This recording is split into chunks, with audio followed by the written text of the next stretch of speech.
nos incorporamos a este acto académico, en donde estamos haciendo memoria de los 50 años del documento de Medellín, y en esta segunda parte toca presentar el panel de especialistas. Hoy nos van a acompañar el maestro Francisco Castellanos García. Estudió la licenciatura en Psicología por la UNAM y la maestría en Filosofía y Transgeneracional y Terapias Sistemáticas en el Instituto de Estudios Transgeneracionales. Se ha especializado en temas sobre psicología criminal, adicciones y orientación familiar, así como en terapias de atención a situaciones de trauma. Cursó la especialidad de Planificación Pastoral en la Universidad Javeriana de Bogotá. Es socio fundador del Centro Juvenil Promoción Integral, el CEJUP, y desde la década de los 80 colabora en programas de atención a jóvenes en situaciones de vulnerabilidad, violencia y trabajo comunitario. Fue director de la Fundación Reintegra para la atención de adolescentes en conflictos legales y privados de su libertad. Colaboró en el programa para la convivencia ciudadana como parte de la iniciativa Mérida con recursos de USAID para la prevención en ciudades con alta criminalidad, desarrollando y sistematizando modelos para niños y jóvenes, así como de atención a las víctimas y la seguridad ciudadana. Cuenta con diversas publicaciones y ha participado como expositor en foros nacionales e internacionales. Como laico, ha participado en diversas comunidades, particularmente en proyectos de la pastoral familiar y social.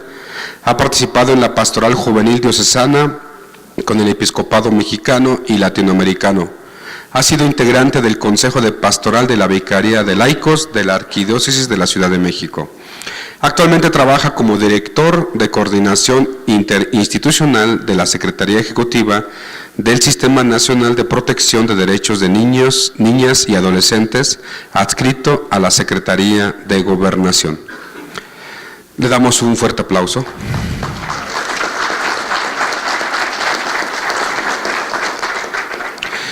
En esta mañana también es un gusto poder presentar a la hermana,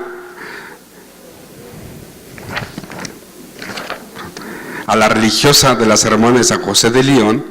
Ella es maestra normalista, estudió su bachillerato teológico en el ITES, incorporado a Brasil, maestría en teología y mundo contemporáneo, en su maestría en la Ibero. Tiene una formación al acompañamiento espiritual y ejercicios ignacianos en Lyon, Francia. Ha sido provincial y consejera general de su congregación de las Hermanas de San José de León. Fue presidenta de la CIRM y primera vicepresidenta de la CLAR de América Latina. Participó en Aparecida como representante de la CLAR, apostolados en educación, en varios centros para refugiados, inmigrantes en Guatemala, y actualmente acompaña a transmigrantes en Tierra Blanca, Veracruz. Démosle un fuerte aplauso a la hermana Dolores Palencia.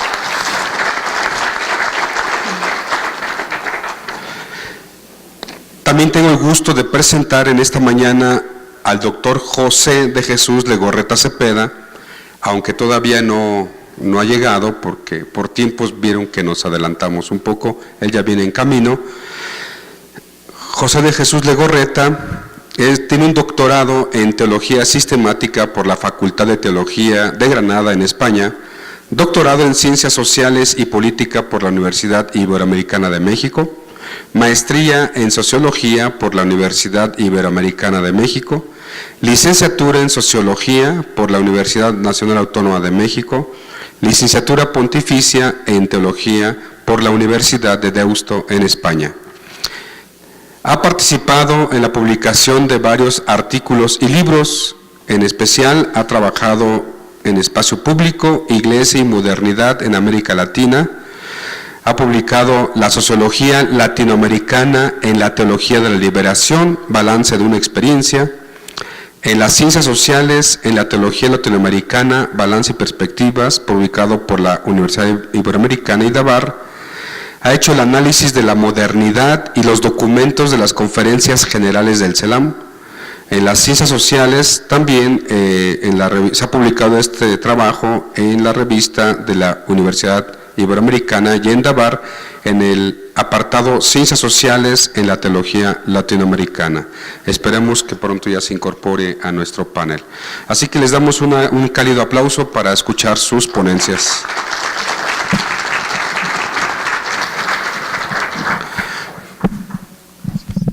Muchas gracias al doctor Jorge, maestro también mío de formación. Y pues un gusto compartir la mesa con todas ustedes, con todos ustedes. Gracias por la invitación.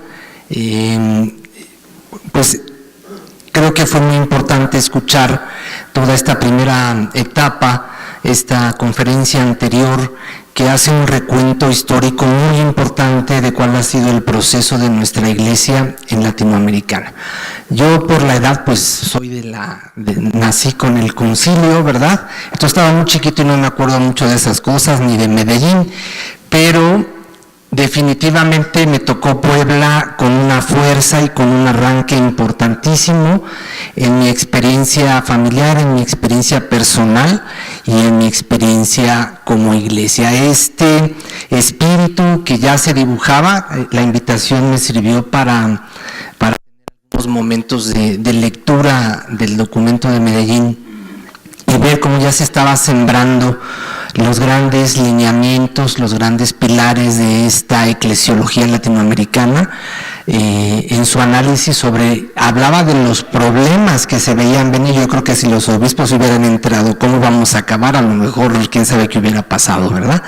Entonces ya Puebla retoma esto y habla también de las opciones preferenciales, una clara situación de condiciones de desigualdad que han marcado la pobreza y la pobreza en todos sus sentidos, y esta opción preferencial también para trabajar con las y los jóvenes que han estado viviendo de manera recurrente en las diferentes etapas. Pareciera ser que es una etapa que por las condiciones del desarrollo limita grandemente las posibilidades de acceso a una condición de vida mejor, y entonces pues se han recrudecido muchas situaciones para las y los jóvenes, ¿no?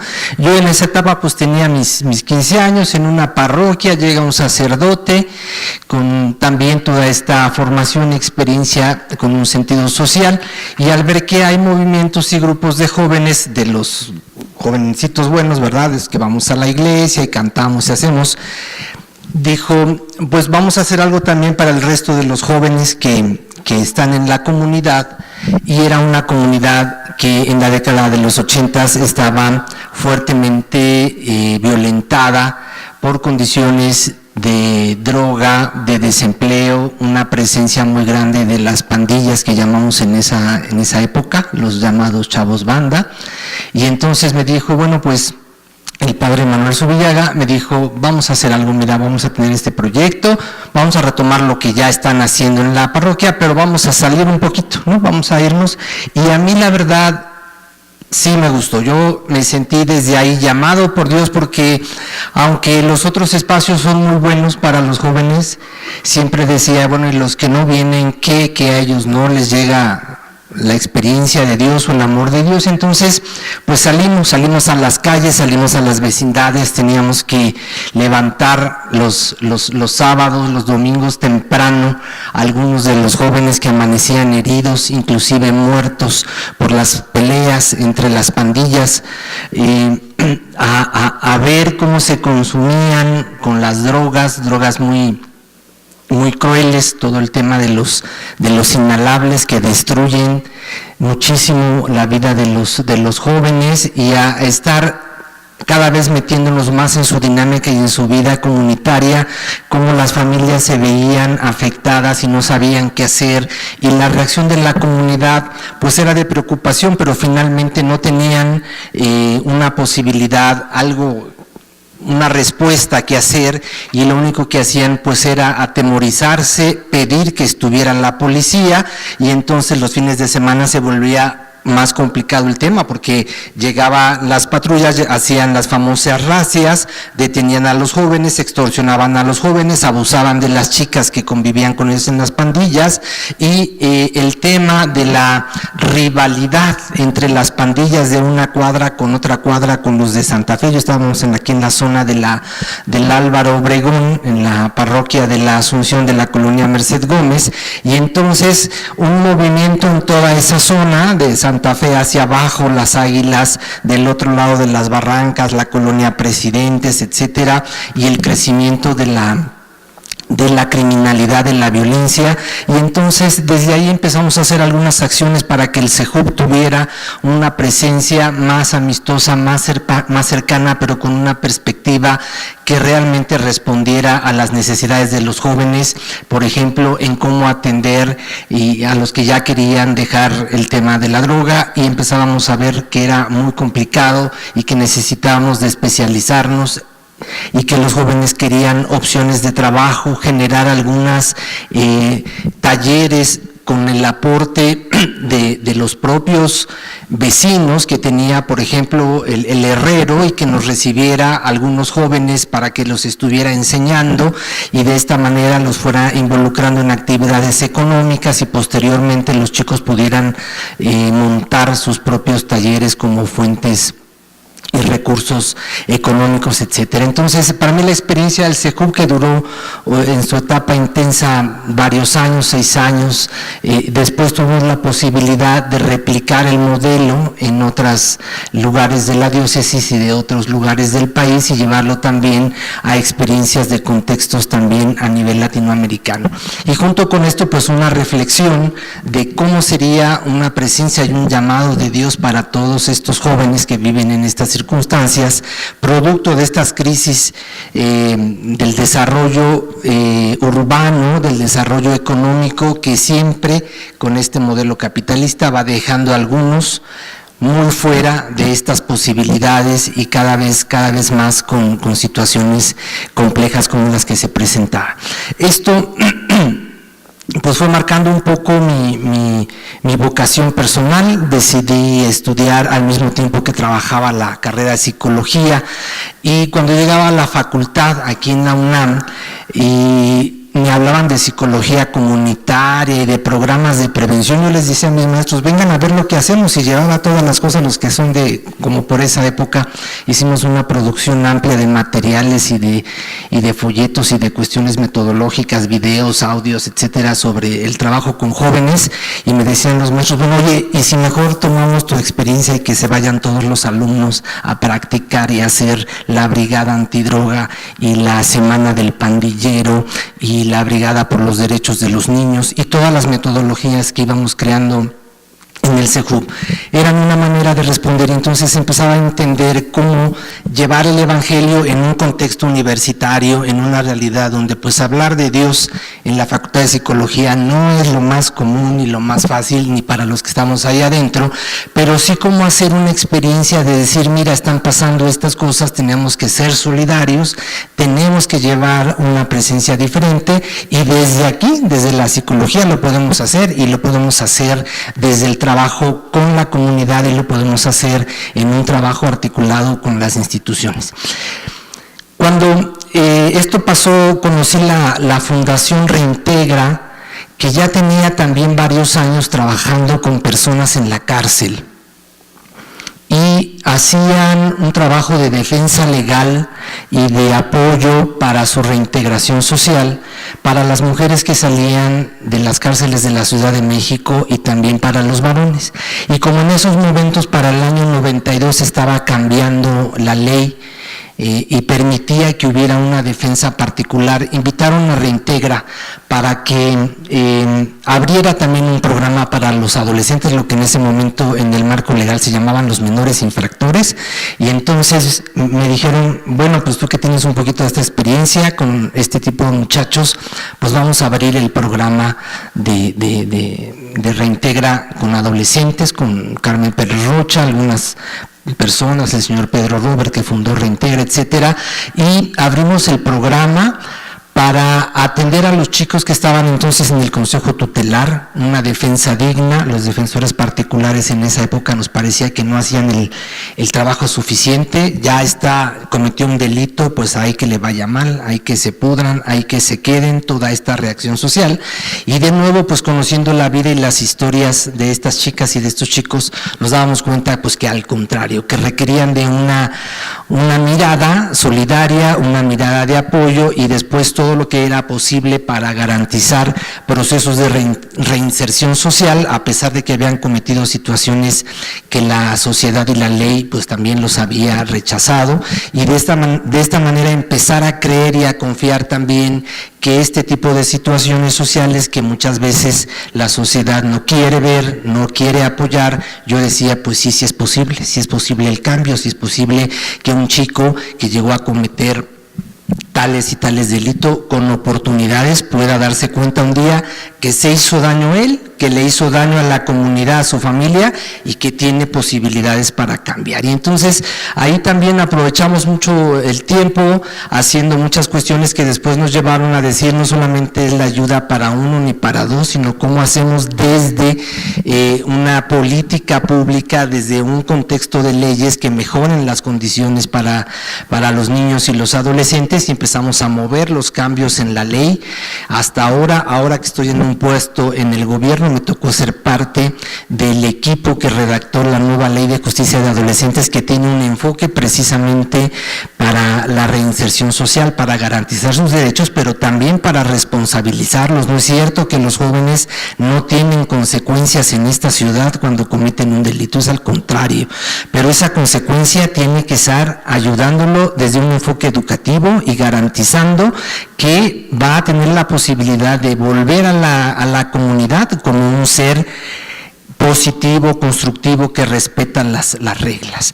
Y entonces, bueno, ahí se empezaron a abrir mi panorama como laico en estas cosas, y tratar de compaginar, ¿no?, la fe con esta proyección profesional en el trabajo compartido con otros laicos, y que esto sucedió un poco también ahora con los programas de violencia, que se nos vino el tema del narcotráfico y la violencia muy fuerte en varias ciudades del país, Ciudad Juárez, Monterrey, Tijuana, etcétera, y desde ahí estos proyectos que ya se mencionaban en mi currículum, era un poco ponerlos para decirles, ahí donde están los temas más difíciles del país, tenemos que tener una mirada, tenemos que hacer un cambio diferente, poner una luz distinta a que los enfoques de las políticas públicas, de los programas de gobierno, no sean solamente para sancionar, sino que puedan provocar una esperanza en la vida de las personas y de las comunidades que han sido afectadas, y así es también como ahora pues me invitaron a participar en el programa,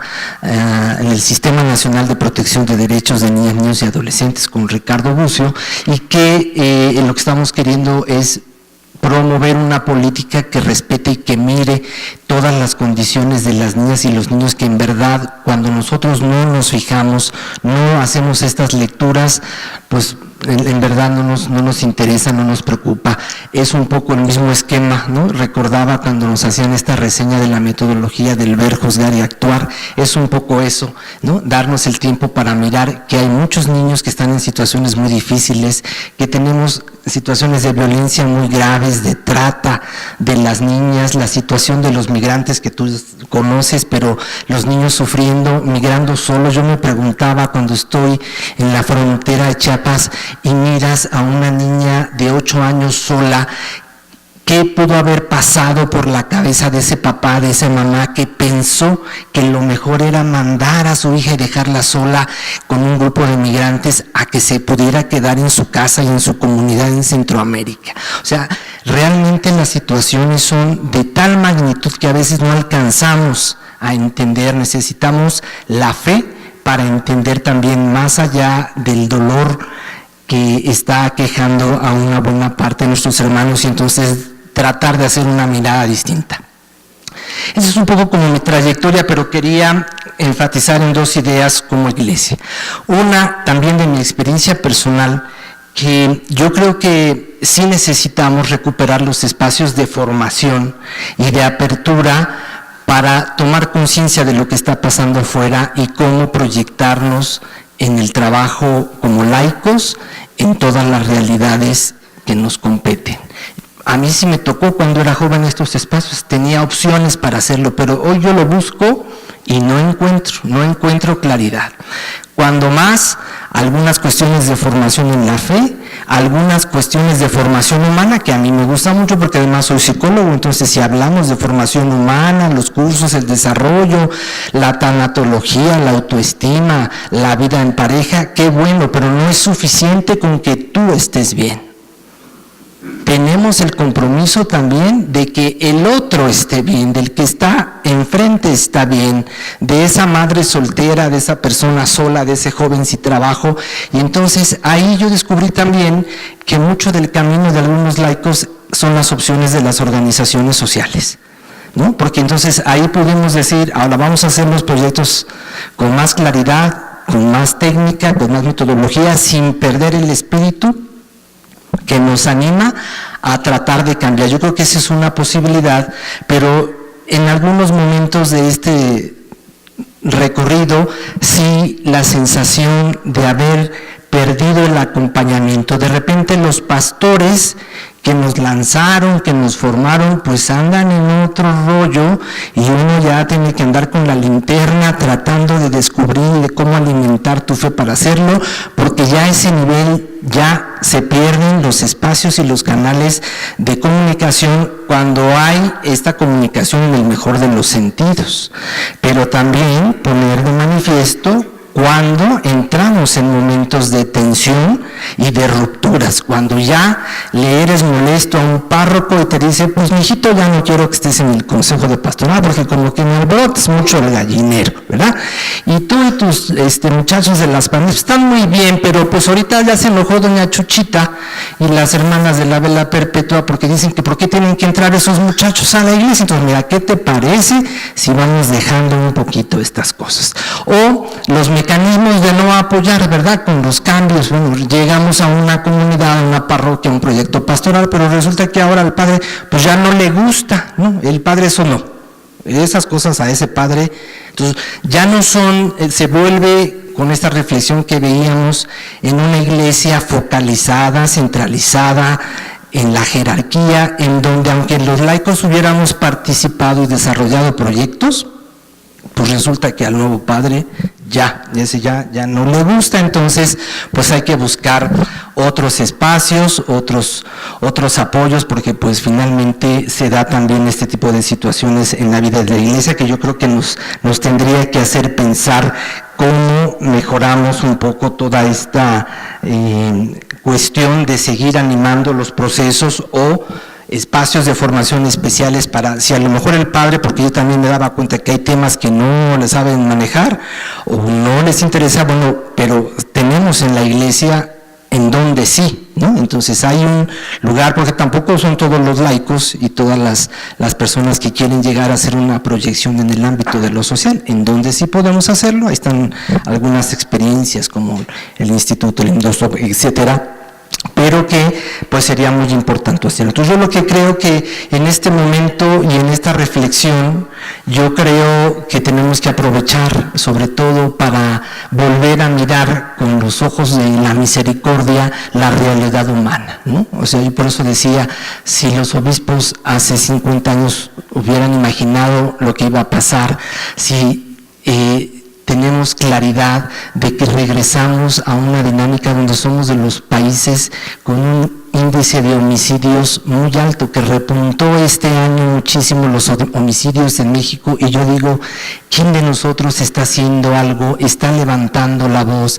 está tratando de hacer un mensaje de paz, ¿no? A veces en estos proyectos de seguridad ciudadana en los que estuve participando, sí hay comunidades, sí hay párrocos en Ciudad Juárez, sí hay párrocos en Monterrey que lo están haciendo, pero hay otras comunidades religiosas que sí entran, otras que dicen, no, pues es que esa no nos toca tampoco, ¿verdad? No es nuestro carisma. Entonces, como si la realidad humana, la violencia, la desigualdad, tuvieran que ver con este tipo de cuestiones que a veces, en lugar de ayudarnos a a salir nos concentran.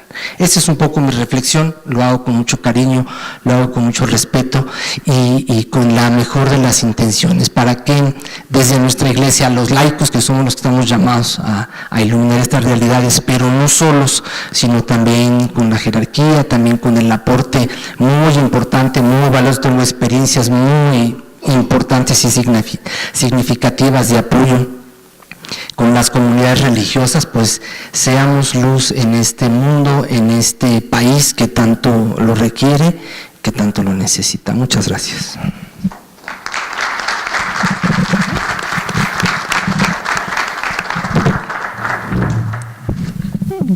Pues yo agradezco mucho la posibilidad de estar con ustedes.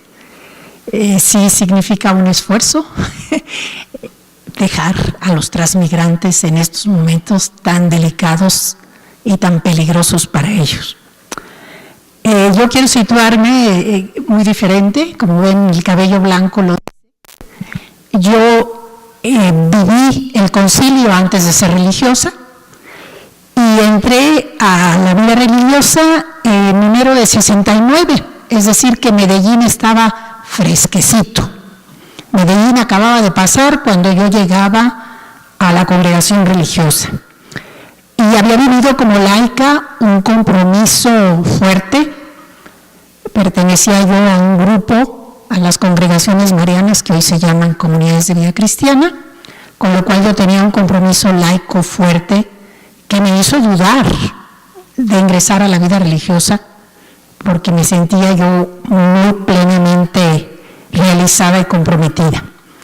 Pero pues mi vocación y mi llamado era esta consagración a Jesucristo y entré a esta congregación de las Hermanas de San José de León, que habían comenzado ya, como muchas congregaciones, y me permito insistir en esto, internacionales que tenían sus sedes en Europa y que habían vivido el concilio con mucha fuerza.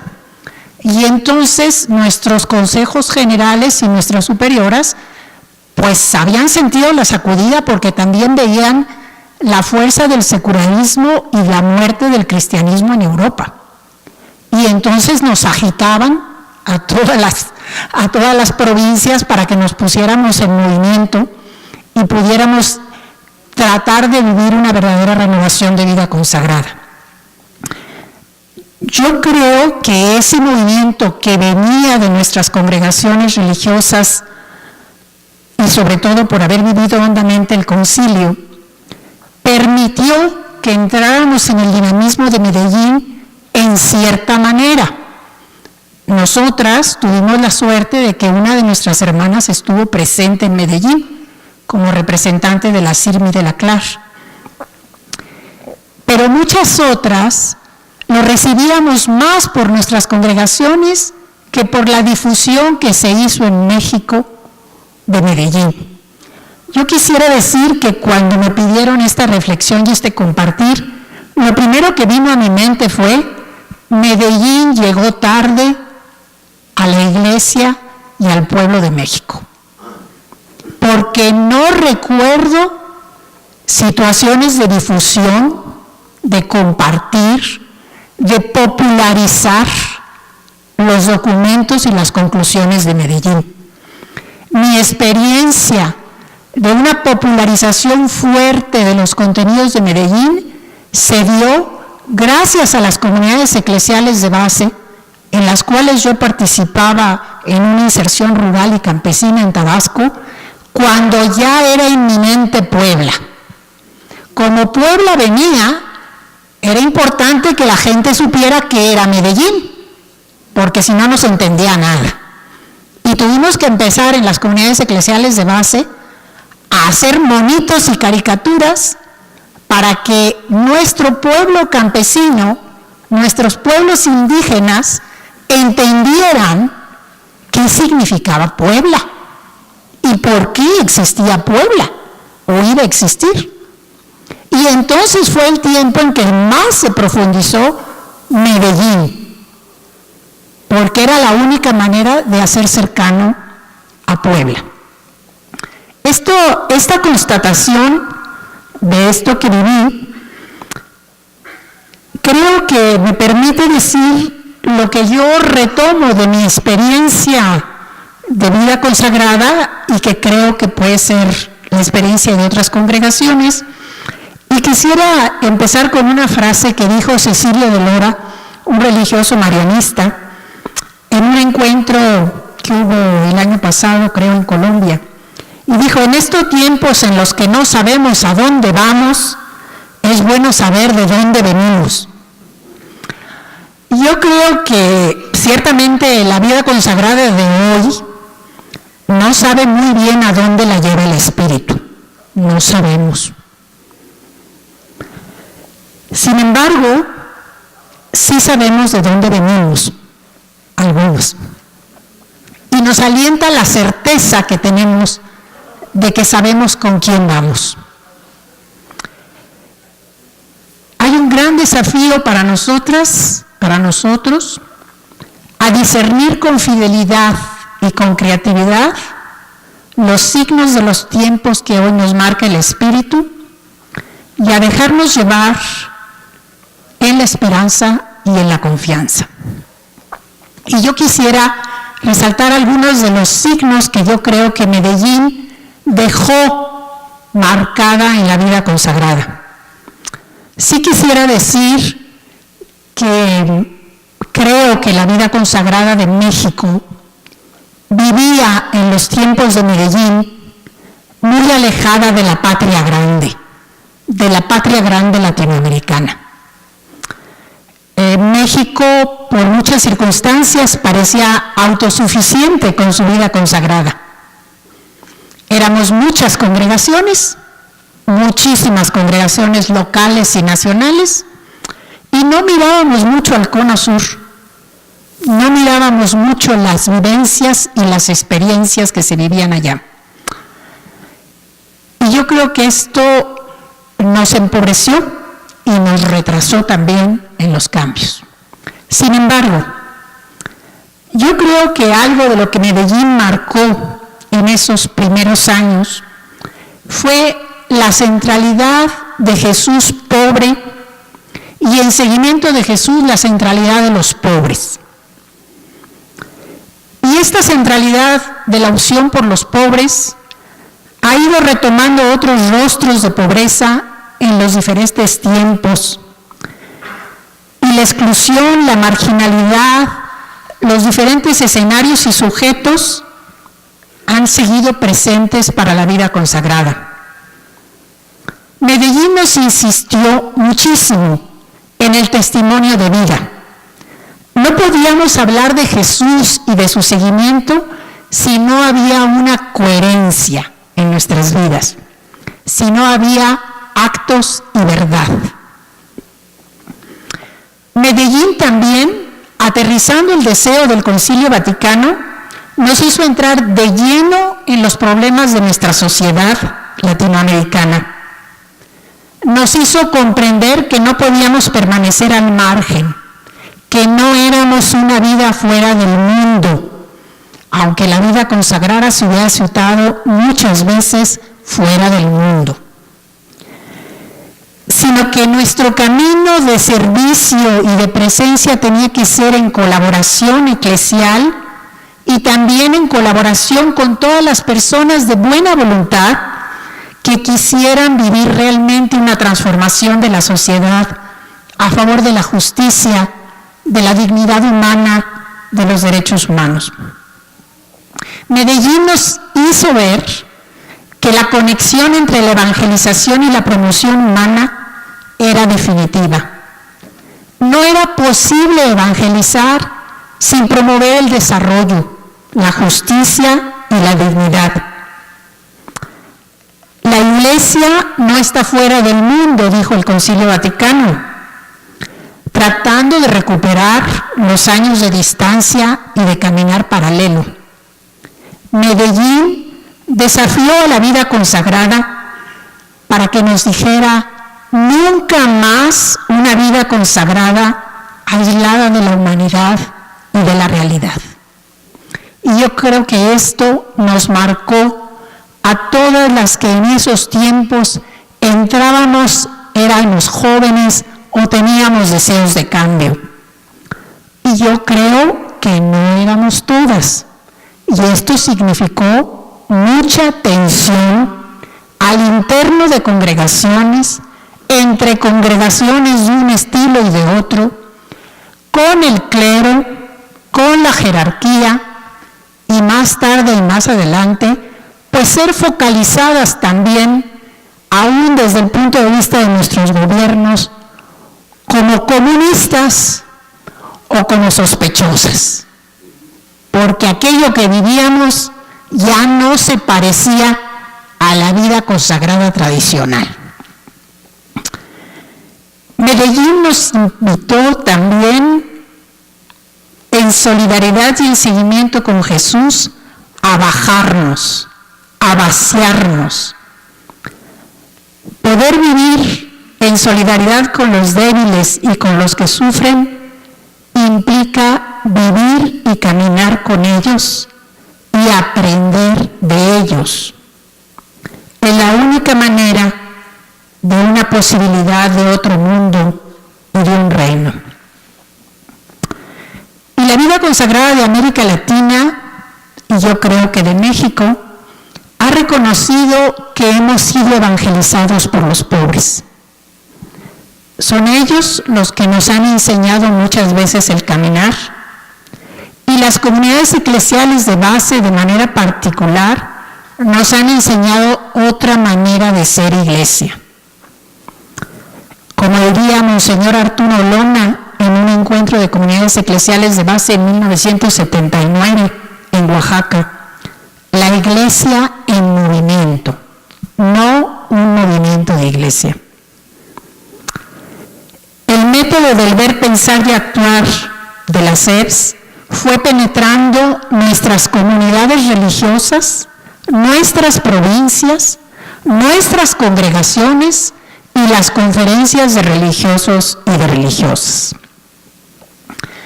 Yo retomo en este momento una frase de las conclusiones de Medellín que me parece importante.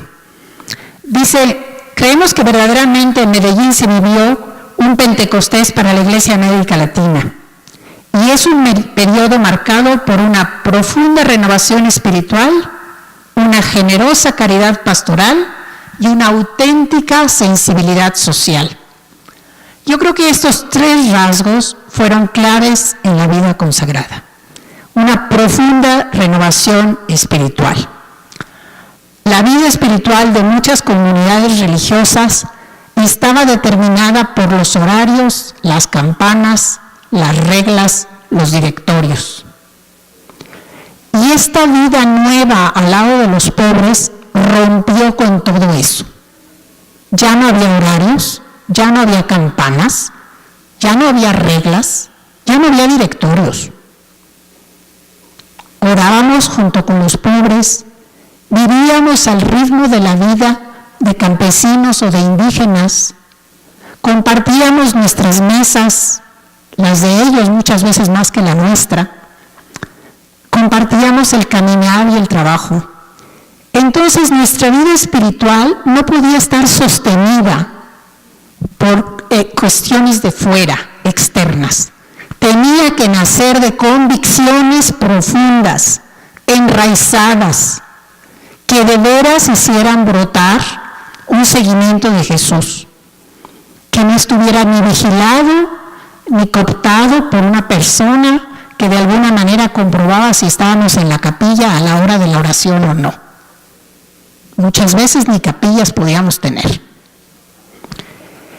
Creo que esta renovación espiritual sí tuvo costos. Muchas hermanas se fueron. Yo lo oí en mi congregación. Esta ya no es la vida religiosa a la que yo entré. Ya no es. Pues sí, es cierto, ya no era. Pero algunas que nos quedamos y que se quedaron, encontraron una mayor libertad y encontraron también el porqué y el sentido de su opción.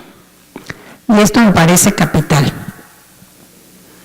Es también un tiempo de una generosa caridad, dice Medellín. Y yo creo que también fue cierto, porque Medellín nos empujó a dejar lo que estaba establecido como lo bueno.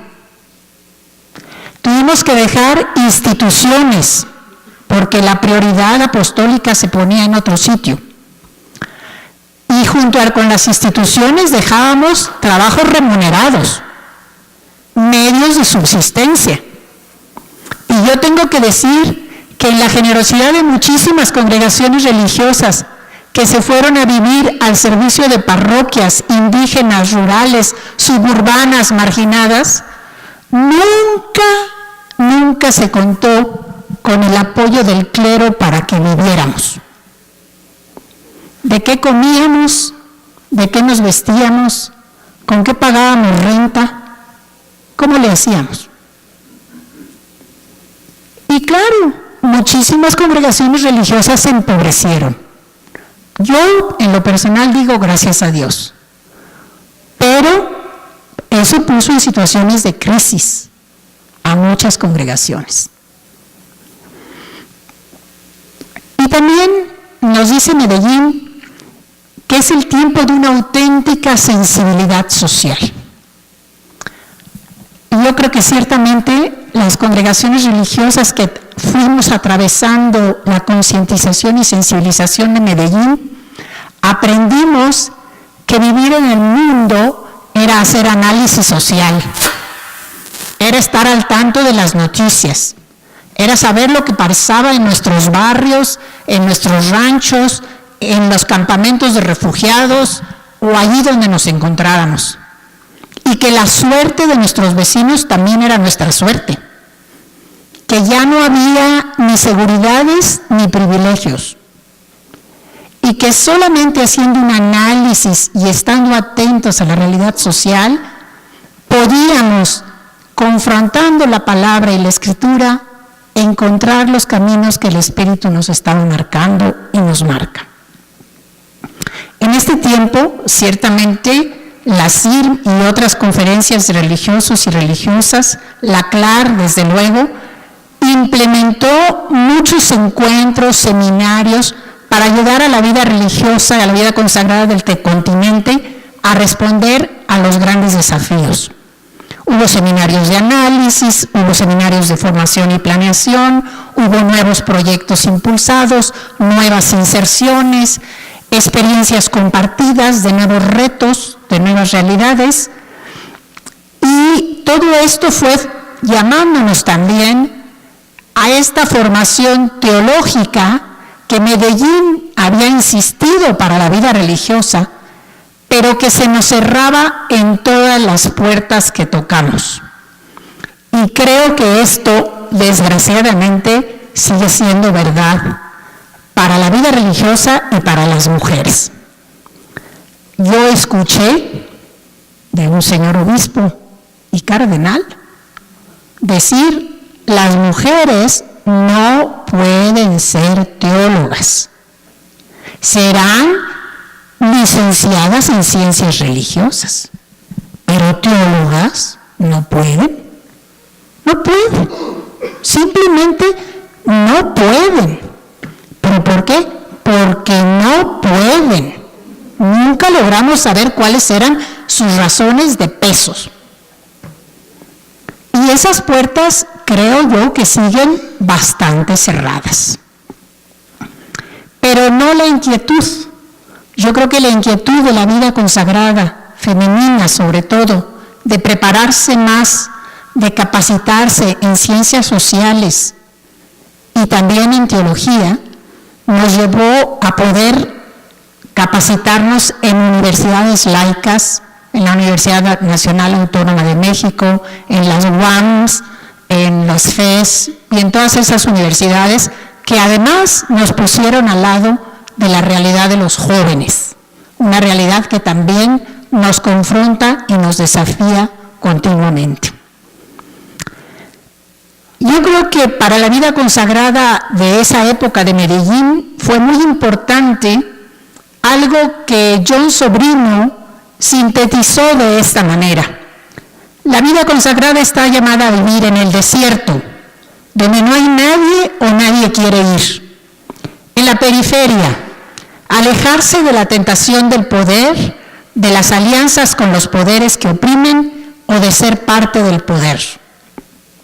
Y en la frontera, en esos sitios y experiencias donde no son claros los límites, donde está lo desconocido y donde hay riesgos al cruzar sin saber lo que sigue hacia adelante.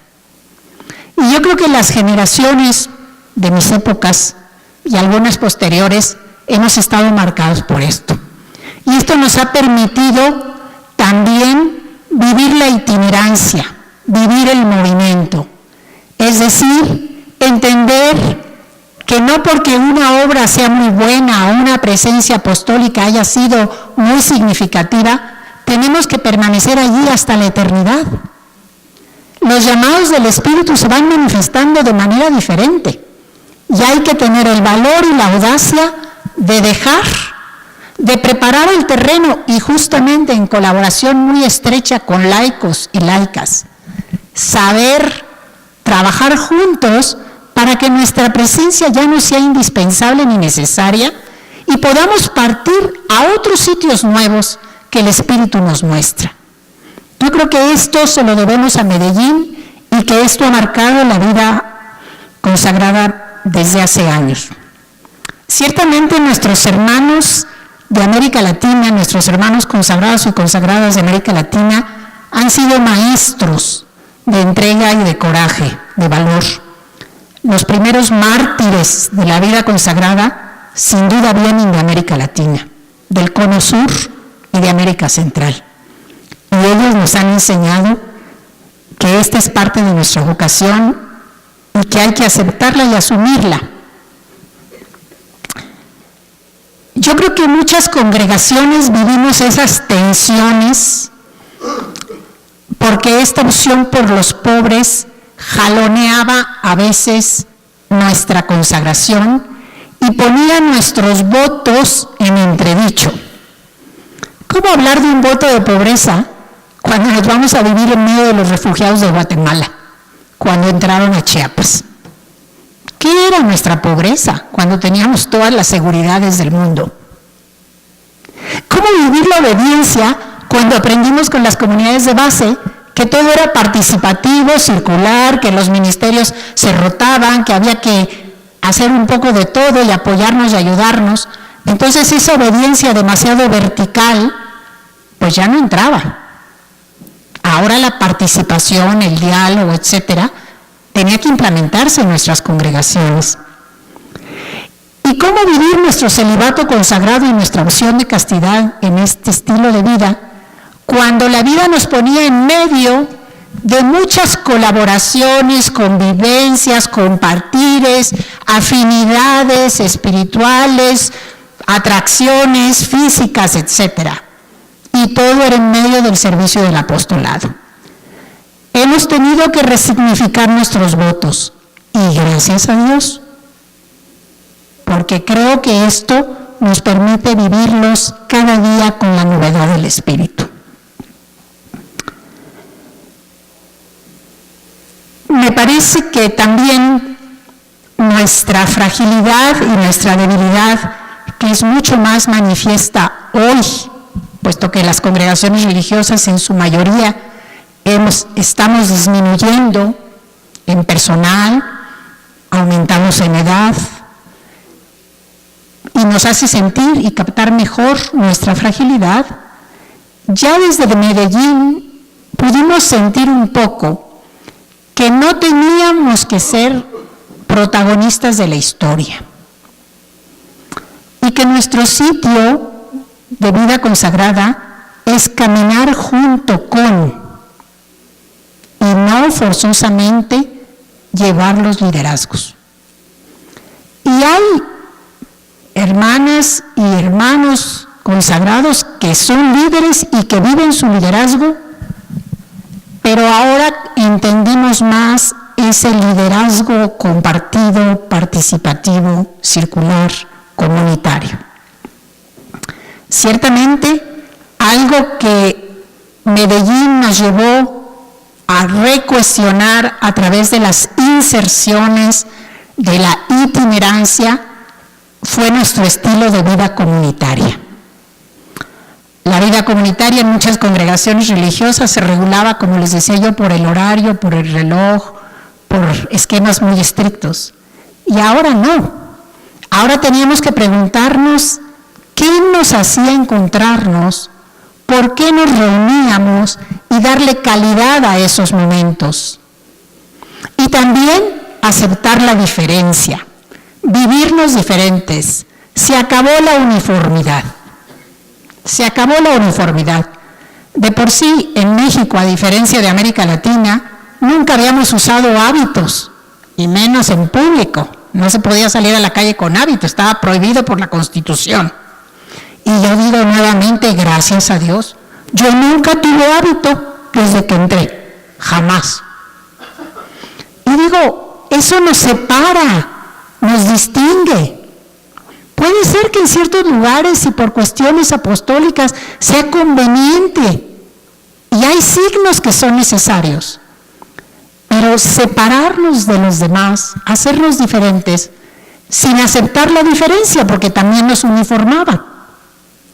La falda tenía que tener un talle, el chalequito tenía que ser de cierta manera, no se valía cierta manga.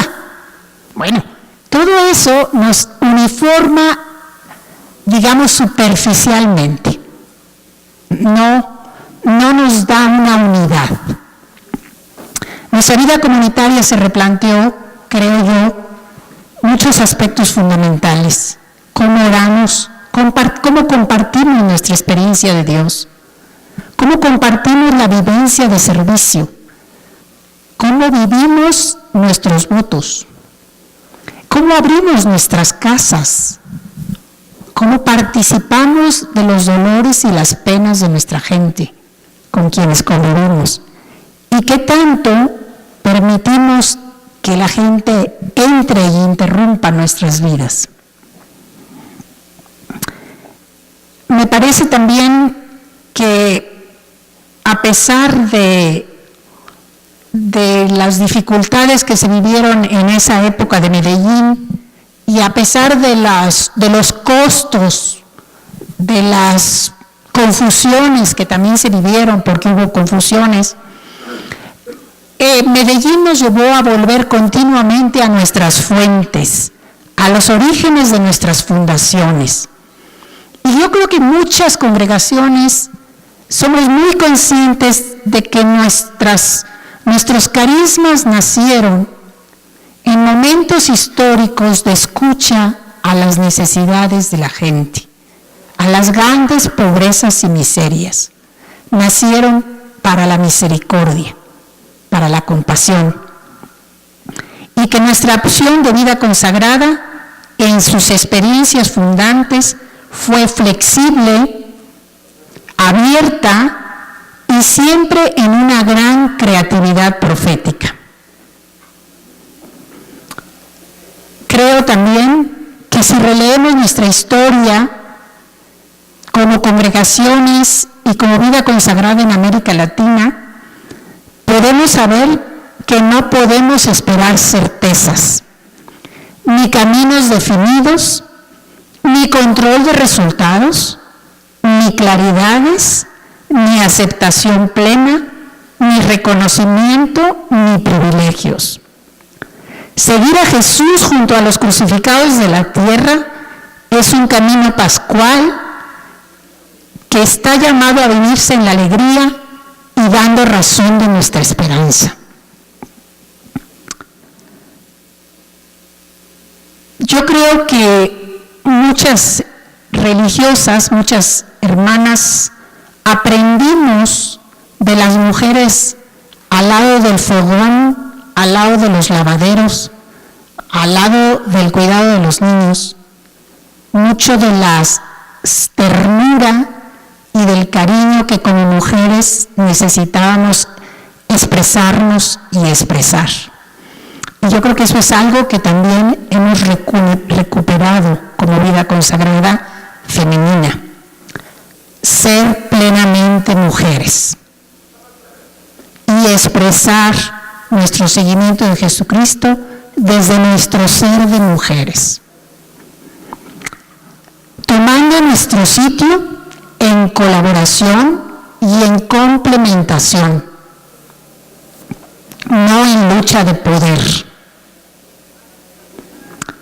Yo creo que la vida consagrada que ha surgido de Medellín y que se ha ido fortaleciendo en muchos lugares de América Latina ha permitido nuevas inserciones en áreas que ya eran tradicionalmente nuestras, como son la educación, la salud, el trabajo social, pero con nuevos matices y maneras de presentarse.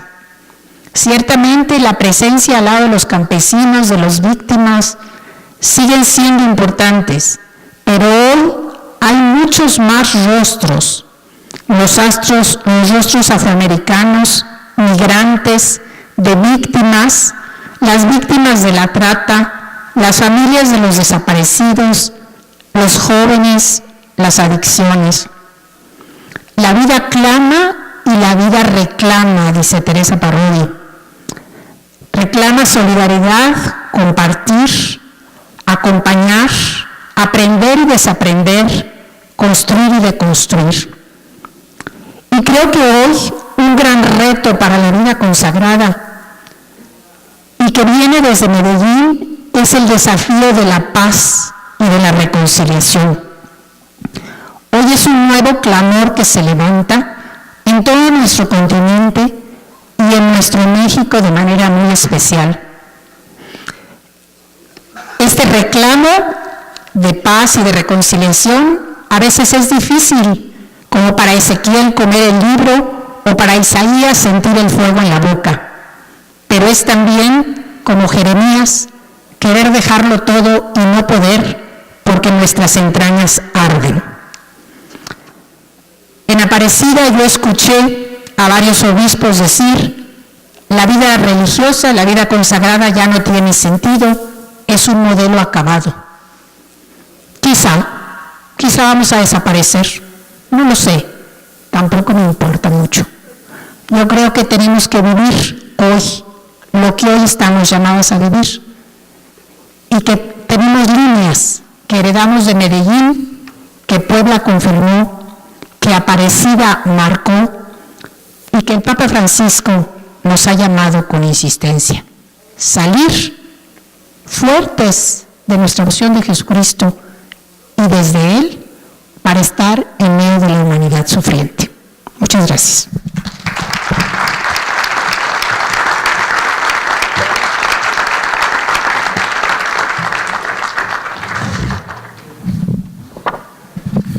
Buenas tardes.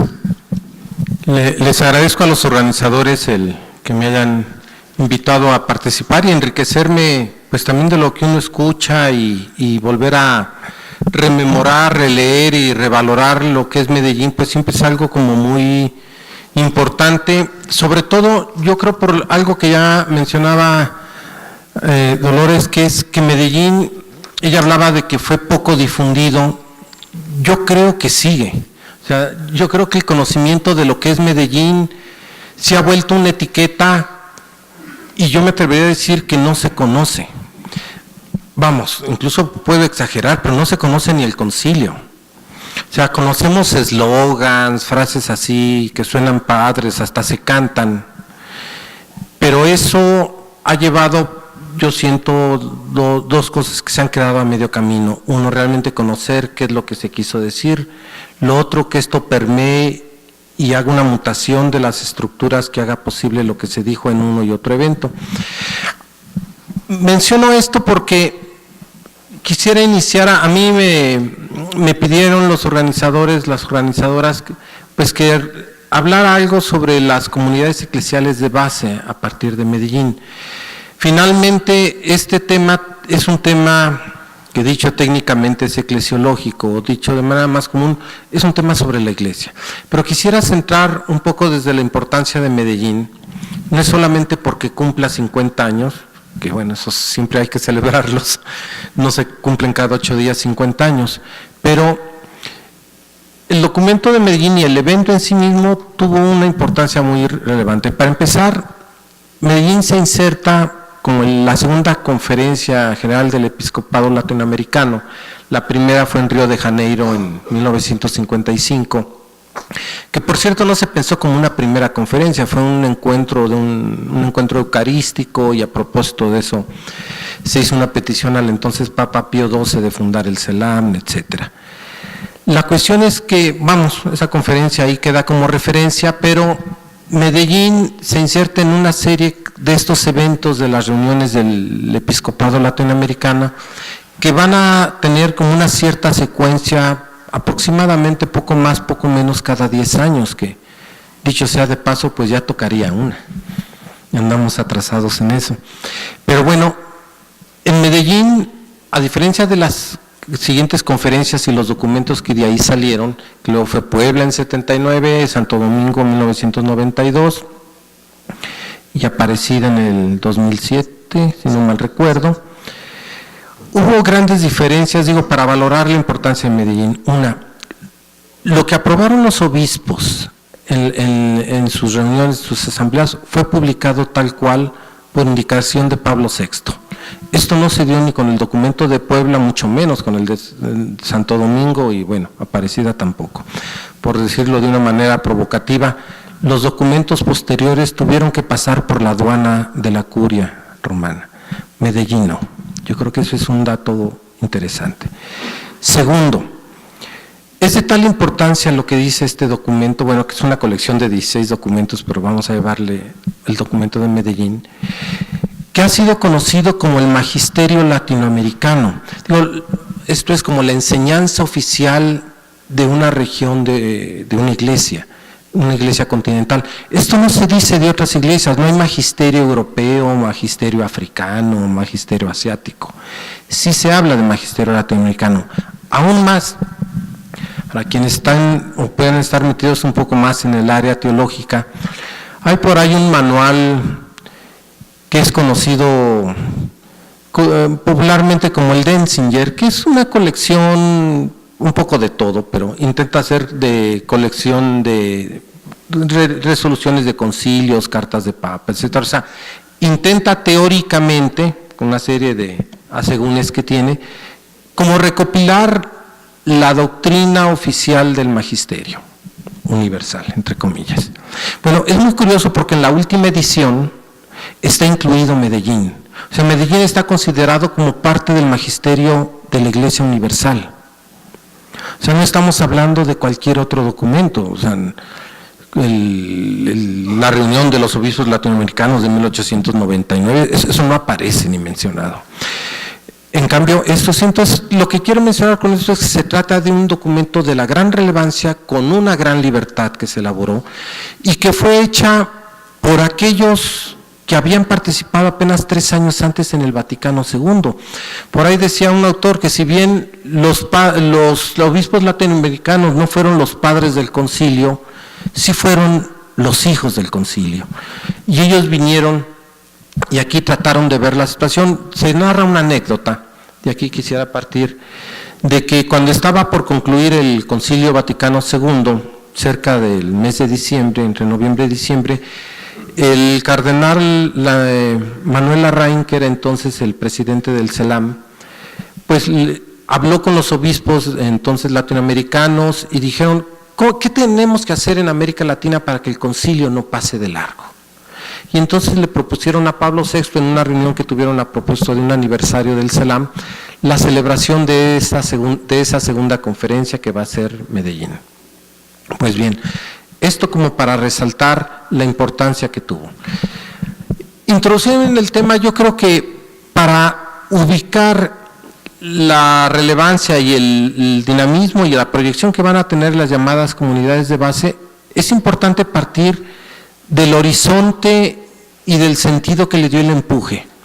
Hay muchas fuerzas, muchas cosas que convergieron en Medellín, pero yo realmente resaltaría aquí 2 grandes. Una es el mismo evento del concilio. El Concilio Vaticano II, concilio que concluye en 1965, realmente genera un cambio en la Iglesia. Así como decía, apropiándome de una frase que decía Dolores hace un rato de que Medellín llegó tarde a América Latina, el Concilio Vaticano llegó tarde a la Iglesia Universal. Pero más allá de estas cosas, lo que sí en el concilio se dio un cambio de una visión y de un modelo de iglesia, donde había dos sectores de cristianos separados, quienes tienen un ministerio ordenado y quienes carecen de él, y se rescató una categoría que va a ser muy importante y que incluso se va a volver como emblemática del concilio, y es la noción de pueblo de Dios. Aquí hay que, nada más quisiera simplemente resaltar, cuando se reunieron los obispos en los padres conciliares para tratar de definir qué es la iglesia, en el primer esquema que se mencionó, que se presentó, no se hablaba de pueblo de Dios. Se hablaba de la constitución jerárquica de la iglesia, se hablaba de la suprema autoridad, etcétera, etcétera, de los estados de perfección en la iglesia, etcétera. No se hablaba de pueblo de Dios. Va a ser la evolución y la maduración en las aulas conciliares, en las discusiones, lo que va a dar lugar a una toma de conciencia de algo que ahora por lo menos parece ya una situación adquirida. Que en la iglesia, antes de cualquier diferencia en términos de carismas o de ministerios, todos participamos de una común igualdad y dignidad de base sacramental. Y esto es lo que nos constituye como un pueblo de bautizados. Y desde esta perspectiva, un pueblo de consagrados. Por eso quizá pudiéramos luego debatirlo, pero es complicado a un sector de la iglesia llamarle consagrados como si los otros fueran profanos. Y en virtud del bautismo y la unción del Espíritu, el concilio dice que todos somos consagrados, por tanto no hay miembros ociosos dentro de la comunidad o miembros profanos. El concilio hace un desarrollo muy interesante de esto y desde ahí por eso hace una revolución que es muy interesante. El concilio plantea en un documento que dedica justamente a qué es la iglesia, tres situaciones que son relevantes. Una dice, la iglesia en su capítulo primero de un documento que se conoce como Lumen Gentium y que es la constitución dogmática sobre la iglesia, dice que la iglesia es un misterio. Pero misterio no en el sentido coloquial como nosotros lo usamos, como de alguna fuerza oculta. No. El concilio cuando habla misterio lo retoma en el carácter de la iglesia antigua, que es una realidad compleja, que supone un elemento humano y uno divino, a la manera o con analogía al verbo encarnado, dice este documento. Entonces, la iglesia no es un puro reino espiritual, una pura situación sociológica material, sino es esta realidad compleja. Segundo, antes de hablar de los ministerios y la organización eclesial y de la vida religiosa, como le va a llamar el concilio, habla en el segundo capítulo de que todos pertenecemos al pueblo de Dios, y ahí se mete incluso en un lío, porque al hablar de que todos tenemos una común igualdad y dignidad de base sacramental, ¿cómo hablamos del sacerdocio común de los fieles y del sacerdocio ministerial? Términos que, por cierto, no se hablaban anteriormente por miedo a todo lo que venía de las polémicas de la Reforma. Pero bueno, eso lo afirma, y ya en el capítulo 3, Lumen Gentium, pues habla de la constitución jerárquica de la iglesia, etcétera. O sea, este documento hasta ahí avanzó, es una reflexión muy interesante, pero tiene a opinión de varios, tiene un cierto problemilla esta constitución, porque es una reflexión muy ad intra, muy eclesiocéntrica, muy desde la iglesia, lo cual es valioso. Pero justamente de este documento, al último documento que se aprueba en el Concilio Vaticano II, que es la llamada Gaudium et Spes, o la Constitución Pastoral sobre la Iglesia en el mundo de hoy, ahí se da una maduración y un cambio, no solamente de lo que se viene reflexionando, sino sobre todo se da un cambio en lo que tiene que ver a la cuestión de la realidad. Todavía en Lumen Gentium, en esta primera constitución, se parte de una visión dualista de la realidad. El mundo de lo sagrado, el mundo de lo profano, los laicos encargados de las tareas temporales, y los están en vida consagrado, tienen un ministerio ordenado, se dedican a las cosas de Dios, a vivir pues no sé en qué burbuja. Pero lo que hace Gaudium et Spes dice, se acabó. No hay más que una sola realidad. Esta realidad, como decía el catecismo antiguo que algunos todavía alcanzamos algo, que Dios está en el cielo. Bien, se lo aprendieron. Bueno, lo que pasa es que nunca se tomó en serio que estaba en todo lugar. Y sí estaba en todo lugar. O sea, lo que va a decir el Gaudium et Spes es la realidad, no es el mundo, no es un ámbito diferente de donde vivimos los cristianos, sino es ahí donde tenemos que estar y es donde Dios se revela. O sea, la realidad, dicho técnicamente, es un lugar teológico que implica un discernimiento para desde ahí identificar y luego confrontarlo con el Evangelio y ver qué podemos hacer. Bueno, de hecho, en la expresión de Pablo VI, Gaudium et Spes es el documento más maduro del concilio y que incluso, según otros, responde más a la intención de Juan 23, que fue el que lo convocó. Aquí lo interesante, y me detengo en estas cuestiones, porque Gaudium et Spes es quien propone y usa, por lo menos en la estructura del documento, el método ver, juzgar y actuar, pero solamente como que lo enuncia, no lo acaba de desarrollar totalmente, y por otra parte lo que desarrolla lo hace desde la condición de lo que entonces se llama el primer mundo. Lo que hace Medellín, y aquí viene el valor, es que es la primera iglesia que a nivel continental asume una nueva manera de hacer teología que había propuesto el concilio, y que es partir de la realidad como lugar teológico, desde ahí juzgar esa realidad a la luz del Evangelio y las fuentes cristianas y luego ver qué se puede hacer. Este ejercicio se hizo de manera sistemática, se hizo de manera colegiada y salió otra cosa, aquí es lo importante. De hecho, el documento de Medellín justamente tiene como título la iglesia, para no repetirlo de memoria, la iglesia en la actual transformación de América Latina. O sea, quiere decir cómo tiene que ser la iglesia. Pero aquí lo importante de Medellín es que no llega con un recetario previamente de qué es la iglesia. Porque estamos acostumbrados todavía, pero mucho más en aquellos tiempos, aquí uno ya sabe cómo se tiene que ser. ¿Qué tiene que ser el ser humano? ¿Qué tiene que ser el cristiano? ¿Qué tiene que ser la iglesia? Entonces se vuelve esto como un juego de estos, o piezas que venden en la ferretería, donde uno vacía la bolsita y saca el instructivo y vamos a construir el reino y vamos a construir la iglesia. Bueno, está bien para jugar, pero no para vivir el Evangelio. Hay pistas en todo eso, ¿verdad? Tampoco hay que ser tan radical, pero no va por ahí. De hecho, lo que hacen los obispos es, ¿cómo tiene que ser la iglesia en América Latina? Primero es cómo está la realidad. Y es aquí donde el Medellín, los obispos sobre todo se alimentan también, además del concilio, de un documento de Pablo VI que fue la Populorum Progressio, que fue una encíclica que trata de reflexionar sobre la realidad y el desarrollo de los pueblos de los entonces llamados Tercer Mundo, pero aplica esta visión teológica de la realidad. Diría uno, y pues como para qué todo esto. Bueno, es que ya desde la Populorum y en Medellín, como les decía, el mundo empieza a ser un lugar con valor y un lugar donde viven los cristianos.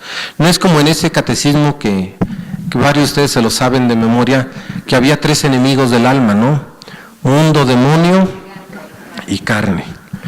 Bueno, nos quedamos con el primero nada más por el momento, pero el mundo ya no es uno de los enemigos del alma, es la escena donde Dios se revela y donde podemos responder a Él.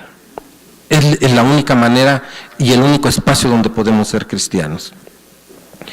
Pues bien, este espacio que analizan a partir de lo que propone el Vaticano II, los obispos, lo que se va a ver es que es una realidad marcada por la violencia institucionalizada. O sea, no es una violencia esporádica, puntual, sino institucionalizada.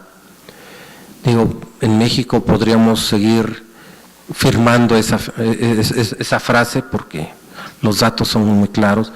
Una situación de marginación, una situación de ignorancia y de mucha vulnerabilidad. Y los obispos dicen en Medellín, y esa situación de marginación, de vulnerabilidad, de pobreza y de violencia es una situación de pecado. O sea, el pecado se refiere a situaciones concretas que nos deshumanizan. Entonces, la pregunta es, ¿cómo podemos ser iglesia en esta realidad?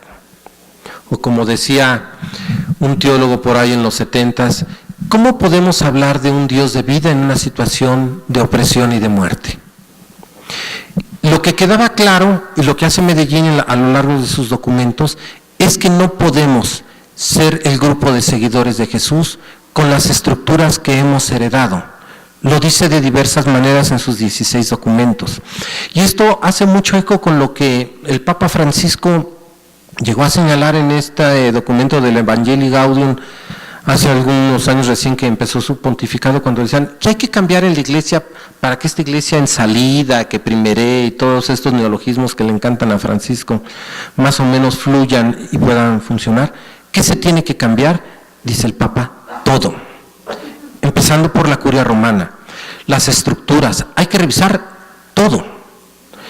Y Medellín no es menos enfático en eso. Les quisiera leer simplemente algunas frasecitas, por ejemplo, que dice el documento sobre pobreza en la iglesia, lo que dice que tiene que hacer la iglesia. Esto pues obviamente lo afirman los obispos de América Latina y el Papa. Dice que bueno, se tiene que hacer nuestra la acción en favor del pobre, pero dice, hay que renunciar a los títulos honoríficos propios de otra época. Excelentísimo, reverendísimo, todas esas cosas. Debemos superar el sistema arancelario, reemplazándolo por otras formas de cooperación económica que estén desligadas de la administración de los sacramentos. Los sacerdotes deben de ser testimonio de pobreza y desprendimiento, liberados de la connivencia con los poderosos y con los poderes de este mundo. O sea, es una crítica frontal, es el documento de pobreza número del 11 al 13, por mencionar solo alguna florecilla del documento. Es fuerte en su denuncia. Incluso la vida cristiana la va a plantear como que se tiene que ser, se ve el asunto de la injusticia y dice, los cristianos en América Latina, el ser iglesia en América Latina implica ser artesanos de la paz. Pero ser artesanos de la paz supone trabajar por la justicia. Y trabajar por la justicia es el camino de la cruz, porque de ahí no se llega bien a la manera de nuestro maestro, ¿no? Jesús, que no murió ni de viejo ni de enfermo, sino lo asesinaron. Ese es lo único que está garantizado. Entonces, frente a esta situación, ¿cómo vivir esta experiencia de Jesús en América Latina, intentando liberar de estas esclavitudes a las que nos tiene atados el pecado? Y aquí retomando esta frase de Juan, del Evangelio de Juan, no se trata entonces de esquivar el pecado, de evitar el pecado, sino como dice en alguna de las perícopas de este Evangelio, de cuando dice, ese es el Cordero de Dios que quita el pecado del mundo. No lo evita, no le da la vuelta, no lo lava, lo quita. Y quitar el pecado, de acuerdo a Medellín, ¿qué es el pecado? Simplemente me gustaría mencionar algunas cosas que dice Medellín de lo que es el pecado. Dice en el documento sobre justicia, por ejemplo, todas las esclavitudes que tiene el pecado son todas las esclavitudes. ¿Cuáles son? Número 3 de justicia: la ignorancia, el hambre, la miseria, la opresión. En una palabra, la injusticia y el odio que tienen el origen en el egoísmo humano. Entonces, ¿vamos a luchar contra el pecado? Hay que luchar contra esto, y esto supone cuestiones políticas, estructurales. Hay que ensuciarse las manos. ¿Cómo tiene que ser, cómo tenemos que organizarnos como creyentes para poder llevar a cabo y ser esto? Esta es la gran pregunta que deja Medellín, y Medellín lo que hace es ensayar algunas respuestas. De hecho, no las deja terminadas. Lo que sí dice, y lo subraya de diversas maneras, es lo que no podemos hacer. Por ejemplo, en el documento sobre pobreza, hacia el final, nos dice el documento de Medellín, dice cosas fuertes, ¿no? Pero, entre otras, dice, la Iglesia latinoamericana para poder ser testimonio, esto es, signo e instrumento de la presencia de Dios en la realidad conflictiva de América Latina, tiene que estar libre de ataduras temporales, de connivencia y de prestigio ambiguo, que libre de espíritu respecto a los vínculos de la riqueza, sea más transparente y fuerte su misión de servicio. Solamente de esa manera será signo claro e inequívoco de la pobreza de su Señor. ¿Cómo traducir esto? Los obispos en Medellín realmente no plantean una propuesta estructural alternativa. Dice lo que no puede ser, lo cual es una crítica frontal a la estructura tal como se tiene, pero proponen y retoman una experiencia que empezaba a surgir, que es lo que después se van a conocer como comunidades eclesiales de base. Empezaban a surgir sobre todo en algunas regiones de Brasil por la cuestión de estas cuestiones de educación radiofónica de base, en Perú y en otros lugares con la Acción Católica, en fin, cada región como que tuvo cierta peculiaridad. Pero en Medellín ven la cuestión de las comunidades de base como una experiencia prometedora de otra manera de ser iglesia. Incluso lo dice en un documento que tiene que ver sobre la cuestión pastoral, la pastoral de conjunto. Por ejemplo, en el número 10, cuando habla de las comunidades, dice, se trata de una comunidad ambiental o local, que corresponde a la realidad de un grupo homogéneo y que tiene una dimensión que permite el trato personal fraterno entre sus miembros. Y dice algo que va a ser fundamental, dice, la comunidad cristiana de base es así y debe ser el primer y fundamental núcleo eclesial. Aquí hay algo importante. Medellín no hace una crítica a la parroquia, a la organización territorial en la cual pues, hemos heredado prácticamente del siglo IV, que además los romanos lo inventaron para cobrar impuestos, parroquias y diócesis. Esperemos que no nos corresponda eso. Pero parte de la estructura territorial pues se ha desgastado y erosionado por una sociedad en cambio. Medellín, fíjense, ya en los 60s empieza a haber esta mutación, este cambio cultural y sociocultural en América Latina y empieza a proponer estas comunidades ambientales, en donde puede haber tipos de vínculos y relacionalidad sin proximidad, ni territorial, ni física. De hecho, nosotros estamos aquí reunidos no porque seamos del mismo barrio ni del mismo pueblo. Y esto, pese a eso, tenemos un sentido de pertenencia, o por lo menos nos imaginamos que pertenecemos a algo común. Pero en cualquiera de los casos, Medellín ya estaba intuyendo esta nueva realidad. ¿Qué es lo que quería? Lo que quería no era,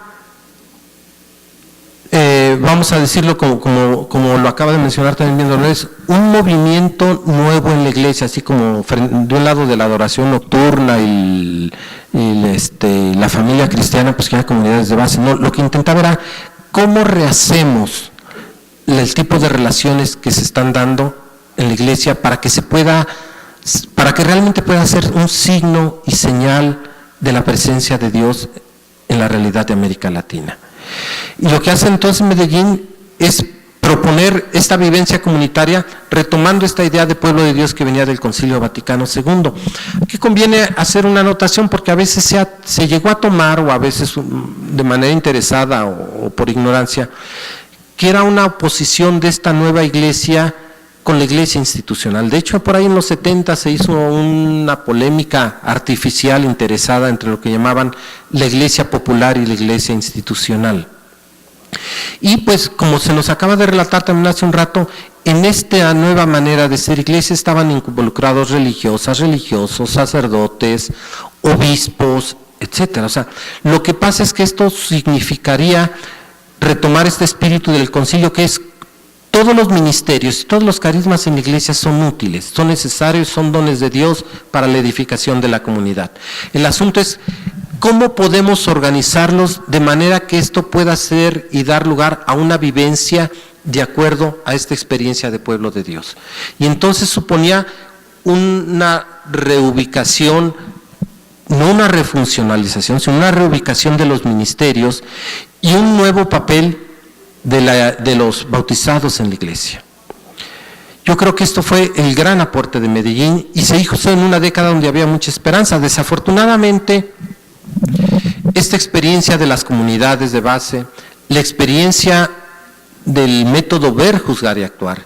Pero incluso esta noción conciliar tan importante de la Iglesia como pueblo de Dios fue la batalla hasta no hace muy poco, o más bien hasta hace muy poco. De hecho, en Puebla se dio lo que algunos autores llaman la batalla de Puebla, y no por el 5 de mayo, sino por la recepción e interpretación de esta herencia de Medellín, una herencia que se debatió con todo y que pese a una serie de cuestiones ahí muy interesantes, salió adelante.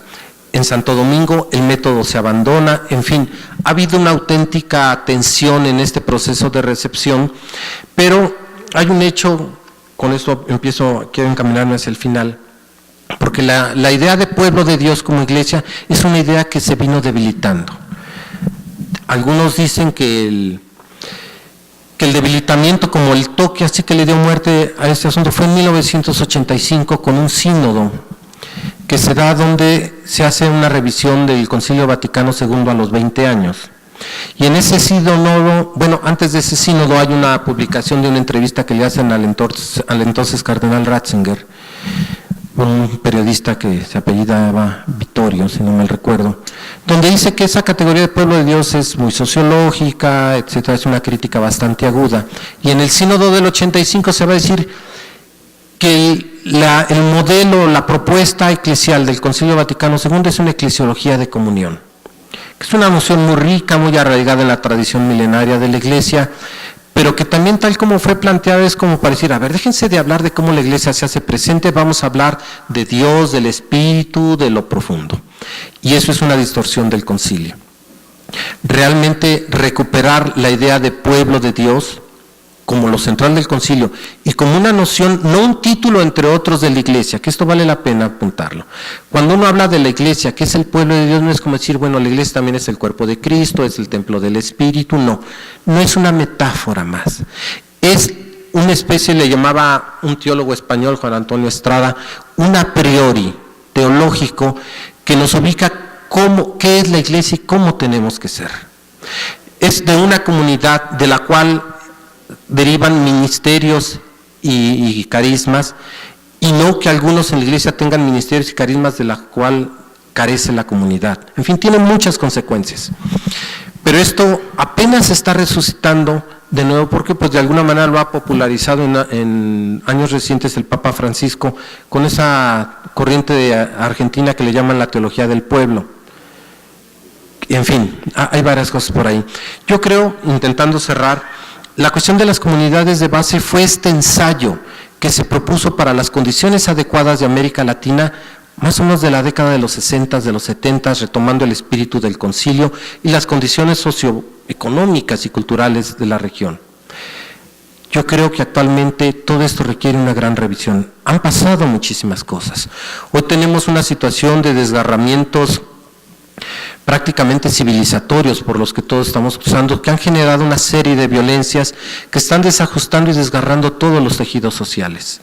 Ya no se pueden interpretar con estas categorías que entonces se tenían así como bastante dualistas o simplistas. Hoy tenemos que repensar, cuáles son las mediaciones que hay para entender esta realidad. Segundo, hay que ver la realidad porque es la realidad la que nos va a ir mostrando cómo podemos hacer presente la Iglesia en esta realidad.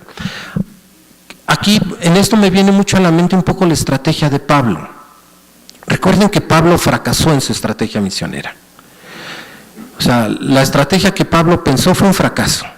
¿En qué sentido? Pablo salió al área de los gentiles, pero llegaba a sinagogas para llegar donde estaban los judíos, y si se unían gentiles, pues qué bueno, ¿no? O sea, eso es lo que intentan solucionar en el llamado Concilio de Jerusalén. Pero eso fracasa. Son expulsados de las sinagogas, Israel no se convierte por ahí, entonces lo que agarra es ir a una misión a los gentiles, tal cual, que es lo que asume Pablo, lo plantea en la carta a los romanos, en Gálatas. Pero hay otro asunto también muy interesante. Pablo echa mucho ojo a la realidad, ve cuál es la estructura básica de la sociedad que está funcionando en ese momento. Y en ese momento es la casa en el sentido de ese grupo humano ampliado, donde había un pater familias que era el dueño de hijos, nueras, esposas, yernos, esclavos, clientes, que no es la iglesia doméstica, que ahora se le llama, es una iglesia individualista, no tiene que ver lo doméstico de hoy con lo doméstico de hace 2000 años. Entonces, aquí lo interesante es que Pablo puede discernir que esa es la estructura básica desde la cual puede construir y generar redes cristianas que permeen el imperio. En Medellín y en años posteriores, la iglesia latinoamericana, los pobres y con sus obispos y pastores en general, disciernen que hay comunidades ambientales en medios rurales y marginados que pueden generar este tipo de grupos. Yo creo que hoy nos tocaría estar atentos qué nuevos tipos de socialidad y de tejidos sociales se están dando y desde los cuales podemos generar nuevamente una red de vivencia cristiana.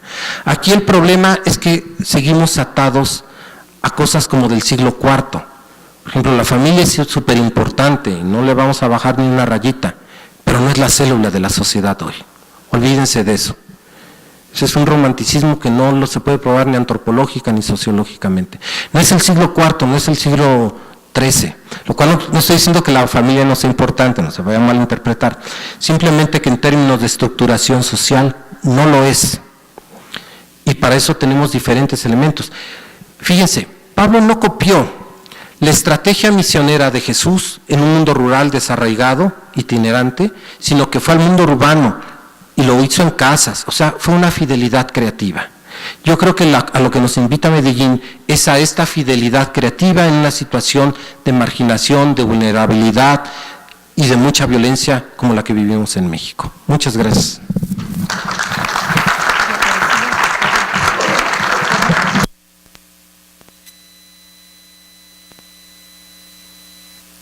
Agradecemos a nuestros panelistas, al maestro Francisco, a la hermana Dolores Palencia y a Pepe Legorreta. Gracias por compartir sus experiencias.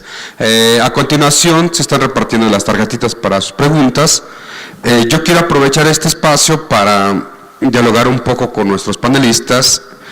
Y empezamos con Francisco. Quisiera comentarte al respecto. Tú exponías tu experiencia de sociólogo, de psicólogo, pero como hombre de fe, creyente, ¿qué agregaría la teología? ¿Qué agregaría la teología en tus espacios de trabajo con migrantes, con niños de la calle y con estos espacios gubernamentales en los que estás metidos? ¿La teología podría brindarnos herramientas?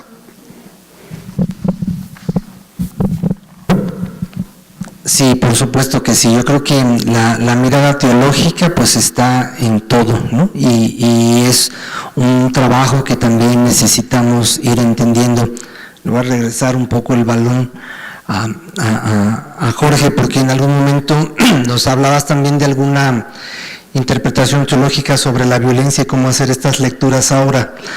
Pero ya en el ámbito decía yo, los espacios de la sociedad civil organizada, los espacios del servicio público, del trabajo en el gobierno, por supuesto que ahí se requiere una reflexión de qué me está pidiendo Dios, de cómo miro esta realidad con los ojos, con la lectura cristiana y cómo hacer valer ahí los mensajes del Evangelio. Yo creo que todos los ámbitos son susceptibles de ser tocados por el mensaje evangélico, en donde, por ejemplo, a veces hay cuestiones muy superficiales que tienen que ver con resolver aparentemente ciertos problemas, pero que en realidad no tocan a la persona, que a veces las cosas se vuelven números y no lo pasamos a mirar como historias humanas que requieren su dignidad, su respeto, su trato. Yo creo que en cada uno de estos ámbitos la mirada teológica es imprescindible.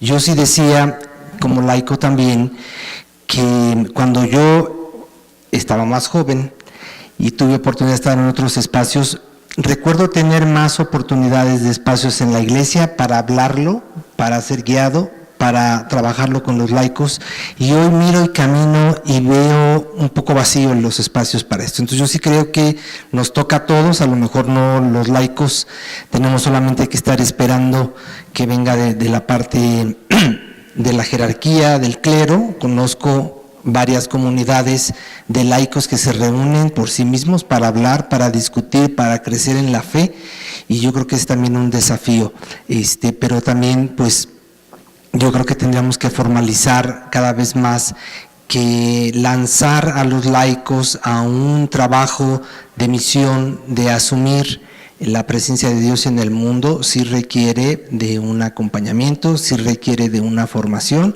porque también hay casos difíciles, hay casos complicados, hay casos que pueden desvirtuar algunas ideas, porque así somos la naturaleza humana, y que también en este sentido pues sería importante repensarlo y actualizarlo. Muchas gracias. Sobre la vida consagrada, la experiencia pues, fue muy rica, ¿verdad? Nos hiciste recordar tiempos de confrontación, de inserción, era la época de la inserción. Al respecto, la vida consagrada ha mutado bajo diferentes circunstancias políticas, económicas, sociales. Actualmente el set de la CIR se cerró. ¿Qué señales hoy desde la vida consagrada comprometida en esta inserción? ¿Cómo vislumbras esta vida consagrada? Yo la veo anquilosada, quizá dormida. Yo a mis alumnos y alumnas les digo, están como que en un letargo, apenas están abriendo la ventana a ver si hay sol para levantarse. ¿Tú qué opinas al respecto de este caminar de Medellín que nos lanzó y como que nos metió a la casa? Ahora, la realidad. Bueno, yo quisiera decir que a veces nuestras generaciones hacemos un juicio bastante fuerte de las generaciones posteriores. No las vemos con el arrojo y con la decisión. Y yo creo que hay que cuidarnos de hacer esos juicios, porque cada generación tiene su tiempo y su respuesta. Pero ciertamente creo que también nuestra generación tendría que cuestionarse cómo hemos pasado lo esencial de lo que nos ha hecho a nosotros avanzar y caminar y mantener el fuego en el corazón a generaciones que vienen muchísimas veces de medios de mucha pobreza, de medios de inserción justamente, y que dicen, yo no quiero ser pobre, yo he querido salir de la pobreza, yo no quiero reforzar situaciones de miseria, yo quiero que las transformemos. Y que además manejan las redes sociales y los medios de comunicación de una manera diferente a la nuestra. El contacto personal que para nosotros fue tan importante en las inserciones, el caminar con la gente día a día, pues hoy las redes sociales suplen muchos contactos personales.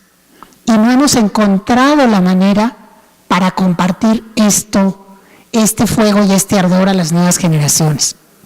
Sí creo también que la vida consagrada, yo diría la vida religiosa, estamos en un momento, en un impasse difícil. Yo creo que a veces estamos cayendo en la tentación de la autoconservación y entonces como todo se nos está cayendo, a ver qué nos queda. Entonces vamos a cuidar lo que nos queda y ya no nos moreteemos tanto en los trancazos. Y yo creo que no, estamos llamadas a salir y a seguir la vida en la que creemos y como creemos que tengamos que vivirla en seguimiento de Jesús. Y en el camino vamos encontrando jóvenes y personas que sí sienten este mismo ardor y este mismo amor.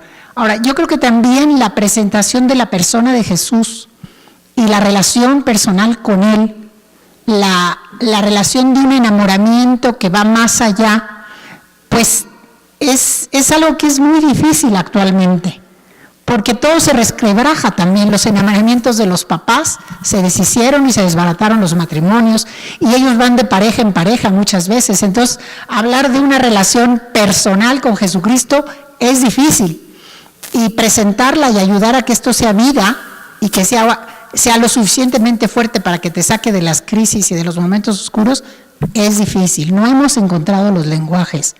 Yo creo que lo que tenemos que seguir haciendo es caminar juntos intergeneracionalmente, dialogando nuestras oscuridades, y tomándonos de la mano para caminar juntos, sin juzgar si lo que nuestras generaciones hicieron fue mejor que lo que las generaciones actuales están tratando de vivir, pero sí compartiendo la experiencia. Muchas gracias. Vamos a dar ahora respuesta a las preguntas, ya que llegaron varias peticiones. Empezamos contigo misma. Ay, Dios mío. De la que tienes más preguntas. ¿Yo? Ay, Dios, qué horror. Bueno, aquí hay una que dice que si considero que Medellín y el Concilio Vaticano han sido silenciados después de Pablo VI, si es así, ¿a qué tipo de intereses responde este silencio? Y si no, ¿por qué estos documentos no son difundidos en la pastoral del católico común? Bueno, yo no sé si han sido silenciados expresamente. Yo creo que, sinceramente, en ese tipo de trabajo, nuestras estructuras eclesiales también van llegando tarde. Yo creo que no se preocupa por la difusión. Hace unos meses salió un documento aquí en México de los obispos de la Pastoral Social, un documento que había sido consultado con varias personas en algunas reuniones. Casi yo no he escuchado ni a mi obispo de la diócesis ni a los párrocos decir que el documento existe. O sea, no hay preocupación por dar a conocer a la gente estos documentos. Y muchas veces los lenguajes de los documentos necesitan una traducción enorme para que sean accesibles al pueblo de Dios. Un ejemplo, el Santo Padre hizo un mensaje para la celebración de la jornada migrante con 4 verbos: acoger, proteger, promover e integrar. Es un mensaje no muy largo, lo hemos tratado de trabajar y acercarlo a la gente para que esto se comprenda qué significa. El día que celebramos la jornada del migrante, nuestro obispo llegó, leyó el documento de arriba a abajo, más o menos 45 minutos, no preguntó si habíamos entendido, si no habíamos entendido, qué sentido le dábamos a las palabras, empezando porque en el estado de Veracruz, pues decir acoger es muy peligroso. Entonces habíamos cambiado la palabrita y él la repetía y la repetía y la repetía. Y entonces no tenemos ni la pedagogía, ni usamos los medios de redes sociales, ni buscamos las maneras adecuadas a los públicos concretos para acercar y difundir los documentos. Y sobre todo, no tanto el documento en sí, sino la savia, el espíritu, lo que es fundamental en el documento, aunque no transmitamos la palabra exacta. Entonces, para mí, yo creo que ahí hay una responsabilidad, no nada más de nuestra jerarquía, de cada uno de nosotros, de hacernos responsables, de ver lo que la savia de un documento o la savia de un mensaje, cómo acercarla a las personas concretas con las que convivimos, etc. Me hacen una pregunta que dice, ¿cómo tomaron los Camilos los resolutivos de Medellín? No tengo ni idea, disculpen, pero no sé. ¿Cómo humanizar la sociedad? Pues yo no sé si, o sea, yo creo que tenemos que humanizarnos con la sociedad. No tenemos que ir a humanizar la sociedad como si fuéramos un agente externo a la sociedad. Somos parte de la sociedad. ¿Cómo me humanizo yo? ¿Y cómo puedo caminar junto con los demás para ser humanos? Y para comprender que tan humano solo Dios, ¿verdad?, que se hizo parte de nuestra vida humana. Entonces yo creo que cuando decimos cómo humanizar, ya nos estamos viendo un poquito como agentes de fuera. Y yo creo que tenemos que vernos dentro de, y ver, bueno, a mí, en la medida en que yo me autoconozco, me trabajo, me sitúo en una comunidad, en relación, en donde no puedo olvidarme de los otros, como nos decía Francisco, porque soy yo en la medida en que somos nosotros. No puedo ser yo si no hay un tú. En esa medida nos vamos haciendo humanos. Y luego dice, no entendí muy bien, según su experiencia, ¿qué rango del 1 al, me imagino que 100, asume la opción por los pobres con responsabilidad y compromiso? ¿Y por qué causas hemos llegado a este rango? Me imagino que se habla de la vida religiosa, etcétera. Yo creo que en la generalidad de la vida religiosa y consagrada hay ya un camino de opción por los pobres establecido en un alto porcentaje, porque creo que es cierto que ha habido un caminar. Yo creo que falta todavía que nos toque más en los concretos. Ya Medellín lo decía, yo no leí los textos, pero aquí no leí los que traía, pero decía, por ejemplo, que los religiosos teníamos que cuestionarnos sobre nuestros estándares y nuestras vidas, y también sobre nuestras propiedades y la manera como las poníamos al servicio de la sociedad.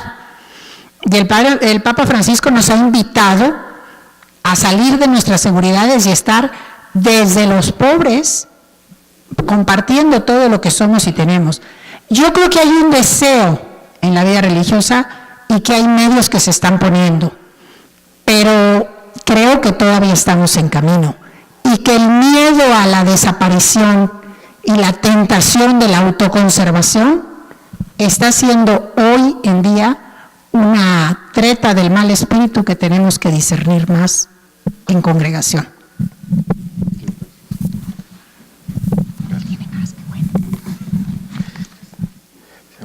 Miren, hay varias preguntas, quisiera comentarlas rápido. Algunas no tengo respuesta, pero se me hacen muy interesantes. Unas dicen que si mi trabajo estoy intentando recuperar la memoria de los grupos que pasaron por las EPS.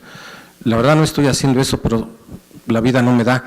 Pero lo que sí me queda claro es que no se ha recuperado la memoria que salió a partir de Medellín, de esta vida cristiana, que es lo que nos acaban de compartir, y hay muchos otros movimientos religiosos, laicos, comunidades, y no está escrita, por lo menos en México, no tenemos una buena historia de esta iglesia, vamos a llamarle de los pobres, que deriva y es impulsada a partir de Medellín, no está, y es un trabajo realmente titánico.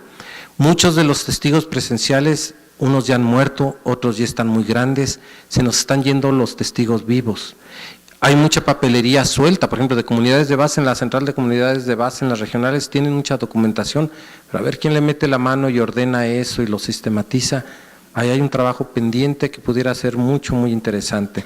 Entonces, pues yo no lo hago, pero me gustaría, pero no creo poderlo yo hacer, pero sí es un tema pendiente, es una historia